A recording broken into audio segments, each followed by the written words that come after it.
So many of you wanted me to talk about this interview that Jeezy did with Nia Long. So I finally got a chance to sit down and watch it. And they talked about a lot, but the end of the conversation really stuck out to me. And that is the part I want to discuss. I want to personally tell you that you embody what a well-minded, grown-ass Black woman is supposed to be like. And we stand with you always. And the reason why I wanted to talk to you, because you are my sister.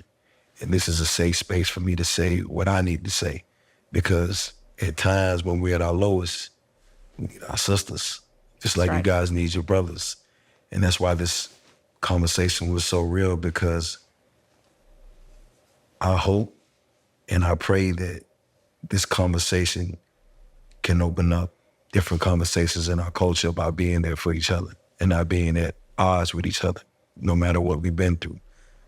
And, I gotta give you your flowers. As a man, I just hope that women, our women, Black women in particular, can see this and give us a safe space.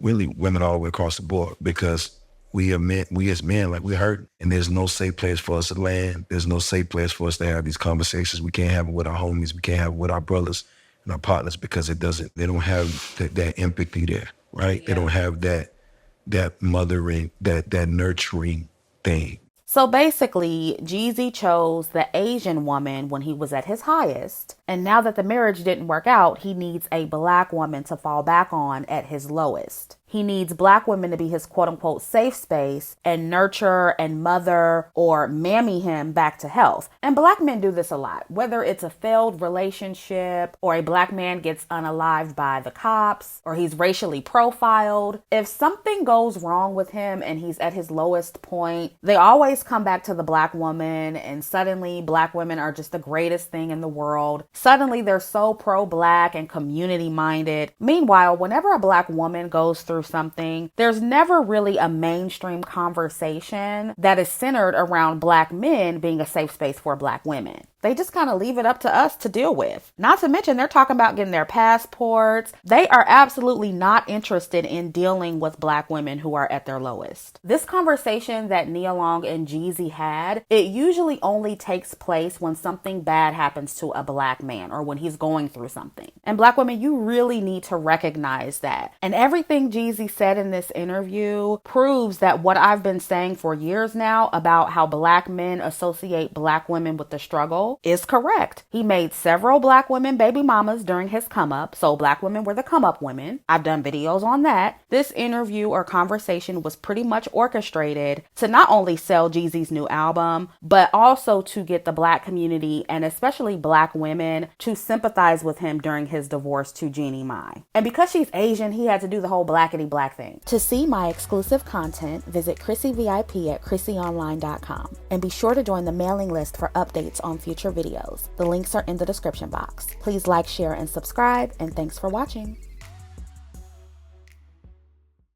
And he also had to low-key villainize her a little bit, if you notice that. The title was something like, I forgive, but I don't forget. So it implies that Jeannie was the one who was at fault. And people kind of already thought that because Jeezy is the one who filed for divorce. But I believe he intentionally played up that narrative with this title. And they really pulled out all the stops and hit all the triggers that they knew would tug at Black women's heartstrings and maternal instinct. They immediately opened up talking about Jeezy's upbringing and dysfunctional relationship with his mother. They talked about his childhood trauma. They talked about raising children. They talked about healing the Black community and the relationship between Black men and Black women. It was all the things that women, and especially Black women, love to hear. And I noticed there was a lot of emphasis placed on his mother's mistakes, as if all his problems are because of her, even though he said right in the interview that his father raised him as well. And y'all know that even in these online conversations, everything wrong with the Black man is either his mama's fault or the fault of Black women. Everything wrong with the Black community is the Black woman's fault, according to the black man. So that theme was in this interview as well. And see, on the surface, I really don't have a problem with black people sitting down talking about mental health or repairing the black community or childhood trauma or anything like that. I think it's important that black people talk about those things. My issue is that these conversations are usually always done in a way that is manipulative to black women and tries to keep black women coddling and muling for black men in the black community with no reciprocity. And I especially have a problem with this interview because this is a black man who made a bunch of black women baby mamas and didn't even think a black woman was good enough to marry. And these are the kind of men that black women are constantly being conditioned to support emotionally, financially, and everything else. And this interview has been viewed 2.5 million times the last time I checked. And it's only 5 days old. So this is just more viral media that is conditioning black women to be race loyal with little to no reciprocity from the collective of black men. And I believe part of the reason they continue to do this is because they hear the conversations we're having online, especially on this side, about burning the cape, about swirling and hypergamy for black women. So they're using every opportunity they can to try to reel us back in. That's where all of this community kumbaya talk is coming from. They see a lot of black women are pulling away. And the really sad part about it is a lot of black women are still falling for this manipulation. I saw a lot of black women in the comment section under this video celebrating the interview. They were applauding Jeezy for being so vulnerable when this man is playing in our faces. And it's just wild to me how black women especially are so accepting of this when black men would never accept this from a black woman. If this were a black woman who married out, filed for divorce, then popped up to do an interview with a black man talking about how much she loved black men and black people, the collective of black men would not go for that. They would tell her to stay over there with that Asian man that she married. Just imagine if Serena Williams did something like this. They would be rubbing her divorce in the faces of black women, talking about swirling gone wrong and how she need to stay over there with her white man. Like, it is just so frustrating to see black women let black men play y'all like this. And I totally understand that black women are women. We are more nurturing and empathetic than men. It's natural for women to be that way. I am not trying to strip us of our feminine nature, but at the same time, more of us really gotta stop falling for the pandering and stop allowing black men to get away with this. I did see where a few black women called it out and they pushed back on it, which is really good, but it needs to get to a point to where they don't even think to do these kind of videos because they know it's just not going to work on most black women. And see, this is why I always say that all of this black man stroking and black women professing their undying love for black men, that's a problem because you're basically sending out the message that you're just going to be there for them no matter what. They always have you to come back to and fall back on. And this is why they're so arrogant. They know they could talk to you or about you any kind of way, put non-black women on a pedestal, always talk about how you are not good enough, how they don't like your skin, hair, your body, and you still gonna be there. They know that. They know that if it doesn't work with the preference, they can come right back to you. And look, it is one thing to date all different races of people and treat them equally. I don't find anything to be wrong with that. But when you pumping and dumping a bunch of black women and then you go off and marry a non-black woman, it's clear who you place more value on. And it's not to say that Jeezy is a good partner to any race of women, because in the end, Jeannie still got left with a baby. But the point is, he at least thought of her enough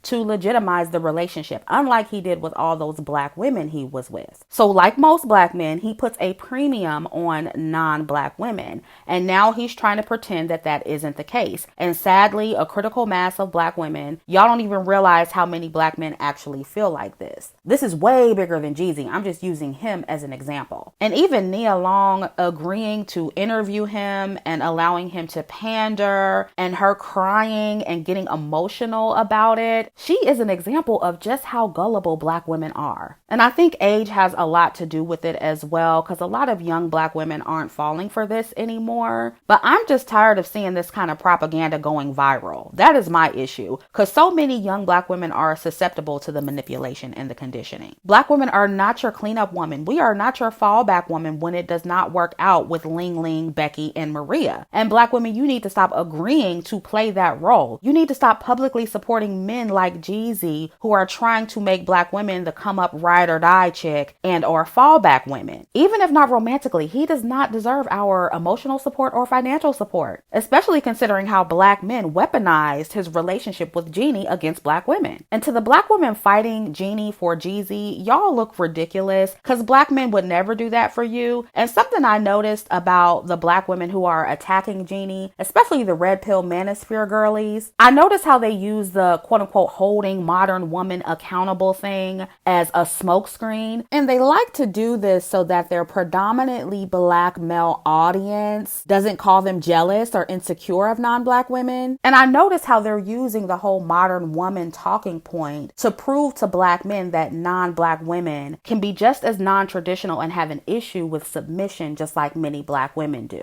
See, I peep what a lot of y'all black red pill girlies are doing, but you need to understand that most black men are not traditional, okay? They actually love modern women. They just want them to be more traditional in certain areas. They want traditional modern hybrids. That's what they want. And quiet as it's kept, I think they prefer women to have more non-traditional qualities than traditional. Most black men want 50-50 relationships. They want independent women. They want women who make their own money and bring something to the table. They are on record saying they are the prize and they want to be spoiled by women. And many of them also like feisty women. So all of those things likely attracted Jeezy to Jeannie Mai. What probably happened was he thought he could make her more submissive in certain areas, which is why she was on the reel talking about how she was so submissive for her man, trying to look special and better than all these non-submissive black women. But in reality, that's never who she was, and it's not how she was raised. You can look at her mama and tell she wasn't brought up to be a traditional wife. All of that submissive talk was an act, and she was feeding into all the men, black men, who were putting her up on a pedestal for marrying Jeezy and being a so-called traditional wife. And to be honest with you, their entire marriage seemed fake when you consider that Jeannie was posting all of this happy family stuff when they were actually in therapy and on the brink of divorce. And people are saying, oh, she was blindsided, but I'm not so sure. I just think she was trying to keep up the facade. Just like I said in my last video about Keke Palmer. She was on her social media, posted up like a happy family, giving out all this bad dating advice to black women when the whole time she was getting hands put on her behind the scenes. So I'm gonna need black women to stop falling for the glamour. You can like the picture, think it's cute, think they're a cute little family. That's fine, but just don't drink the Kool-Aid. That's all I'm saying. Stop getting so invested in these fake, glamorized celebrity relationships and being so quick to celebrate them or choose sides. Black women especially should not be treating Jeezy nor Jeannie like victims, no matter what sob stories they come out with or pandering that they do. They both should have chosen better. And I'm sorry to break it to you ladies, but this interview is not going to stop Jeezy or other black men from marrying or dating out. It's not going to make them choose you first. Jeezy may or may not get another black woman after this. And even if he does, it's not a win for black women because he doesn't appear to be a good partner anyway.